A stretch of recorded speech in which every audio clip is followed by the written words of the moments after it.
నమస్తే. శ్రీ గురుభ్యో నమః. శ్రీమాత్రే నమః. ఆదిత్యాయ చ సోమాయ మంగళాయ బుధాయ చ గురు శుక్ర శనిభ్యే రాహవే కేతవే నమః.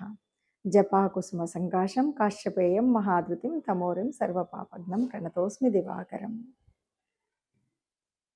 ఆదిత్యాది నవగ్రహాలకు కలుస్తూ ప్రతి మాసం చెప్పుకున్నట్టుగానే మనం ఈ మాసం గోచార ఫలితాలను తెలుసుకుందాం.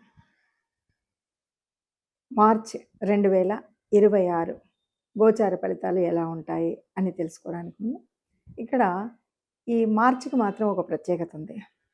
ఎందుకంటే సగం మాసం వరకు సనాతన ధర్మంలో మనం చెప్పుకున్నటువంటి మన పండగ, మన తొలి సంవత్సరాది ఏదైతే ఉందో, తొలి ఉగాది ఏదైతే ఉందో అక్కడి నుండి చెప్పుకోవాల్సినటువంటి పంచాంగం, అక్కడి నుండి వినవలసినటువంటి ఫలితాలు ఏవైతే ఉన్నాయో అది ఈ మార్చి మాసానికి వచ్చేసరికి ఒక 15 రోజుల వరకు దాదాపుగా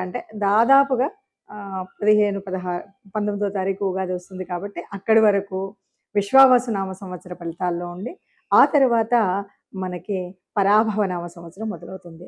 ఇది కాస్త 2 అంటే కొత్త పాత 2 సంవత్సరాలను కలుపుతూ ఉన్నటువంటి మాసంగా మనం ఈ మార్చి మాసాన్ని చెప్పుకోవచ్చు. ఇక ఈ మాసానికి కనుక గోచార ఫలితాలను తెలుసుకునేటప్పుడు అసలు గోచారంలో మనకు ఉండవలసినటువంటి గ్రహస్థితి ఈ మాసంలో మరి ఎలా ఉంది, ప్రారంభంలో ఎలా ఉంది, చివరిలో ఏదైనా మార్పు ఉందా అని కనుక చూసినట్టయితే ముందుగా ఇందులో మనకి కుంభరాశిలో మొన్నటి వరకు మనకు తెలుసు అధిక గ్రహాలు అక్కడ ఉన్నటువంటి సంగతి. 15 వరకు రవి అందులోనే ఉంటాడు, రాహు అక్కడే ఉన్నాడు, కుజుడు కూడా అక్కడ ఉన్నాడు. ఇక మీనరాశిలోకి వస్తే మరి మీనరాశిలో మనకి శుక్రుడు, శని ఇద్దరు అక్కడ ఉంటారు. మనకి గ్రహాల తేడా కూడా మనకు కనిపిస్తుంది. శుక్రగ్రహానికి వచ్చేసరికి ఆయనకు ఉచ్చస్థానమైనటువంటి స్థానంలో శుక్రుడు ఉన్నాడు. ఇక గురువు మిథునంలో ఉంటాడు. ఇది మనకు కనపడుతుంటే ఇక మరొక గ్రహం కేతు సింహరాశిలో ఉంటాడు. ఇది మనకు నవగ్రహాలు ఎక్కడ ఉన్నాయని. చంద్రుడు ప్రారంభంలో అయితే మనకి కర్కాటకంలోనే ప్రారంభమవుతాడు.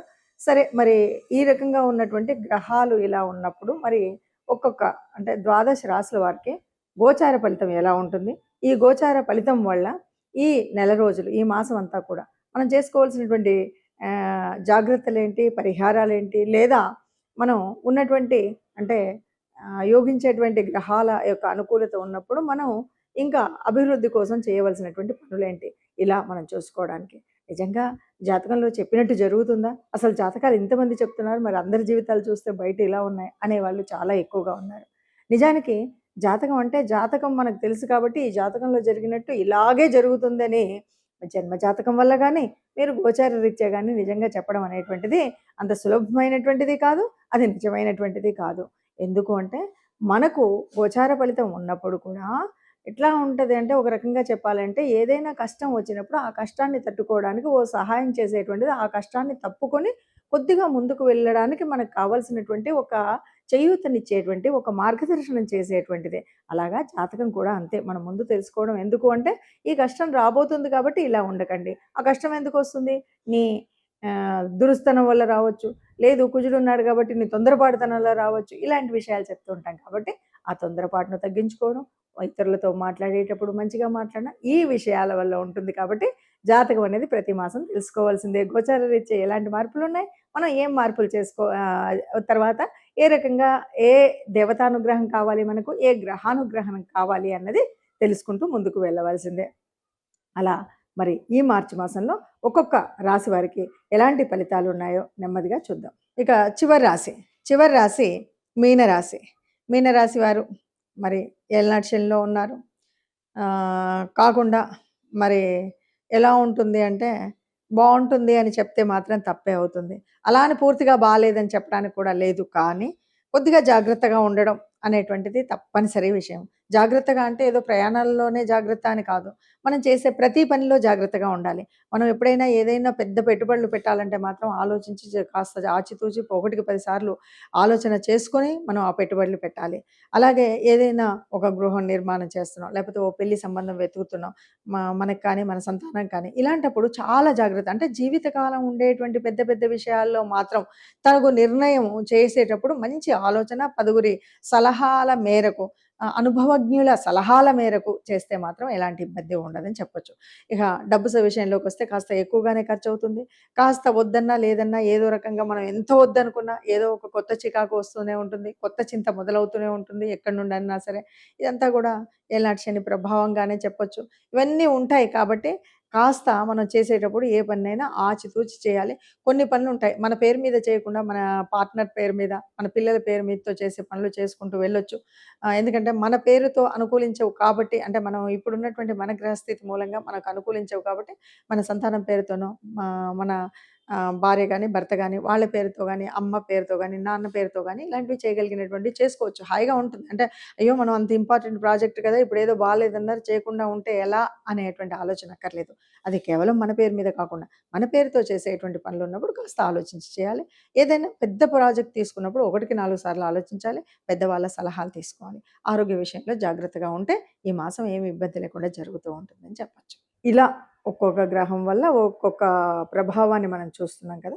అంటే ఇది గ్రహాల యొక్క తత్వం ఒక్కటే కాదు. మనకు కూడా జన్మజాతకంలో ఉన్నటువంటి అంతకు ముందే ఉన్నటువంటి గ్రహాల ఉపస్థితి వల్ల కావచ్చు, లేకపోతే జరుగుతున్న దశ, అంతర్దశల మూలంగా కూడా కావచ్చు.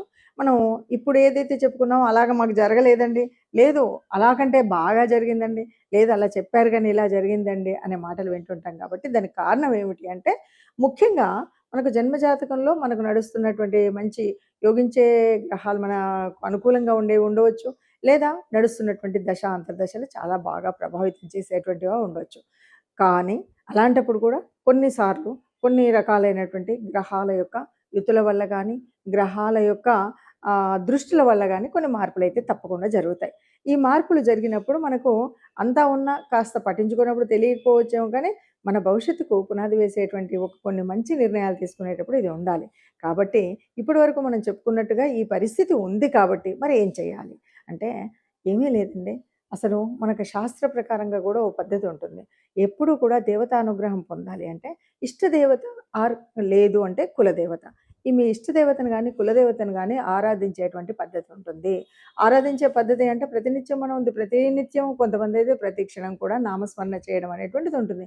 అది చాలా శుభం. ఎలాంటి అవాంతరాలున్నా, ఎలాంటి కష్టాలున్నా అవి చక్కగా విడిపోతూనే ఉంటాయి. అలా కాకుండా కొన్నిసార్లు సరే మన పనులు ఒత్తిళ్ళ వల్ల గాని, సమయానుకూలంగా మనం చేయం. ఏదో దీపం పెడతాం, వెళ్ళిపోతాం అన్నప్పుడు కులదేవతను, ఇష్టదేవతను ఆరాధించేటువంటి విషయంలో చాలా వరకు పెద్దలు చెప్పినటువంటి మాట అందరికీ సమ్మతమైనటువంటి మాట ఏంటంటే, మనం ఇష్టదేవత ఆరాధన గాని, కులదేవత ఆరాధన గాని మనకు సనాతన ధర్మంలో చెప్పినట్టుగా ఒక 3 నెలలకొకసారి మనం ఆరాధన చేయడం. అంటే ఆరాధన చేయడం అంటే ఇంట్లో ప్రత్యేక పూజ చేయడం.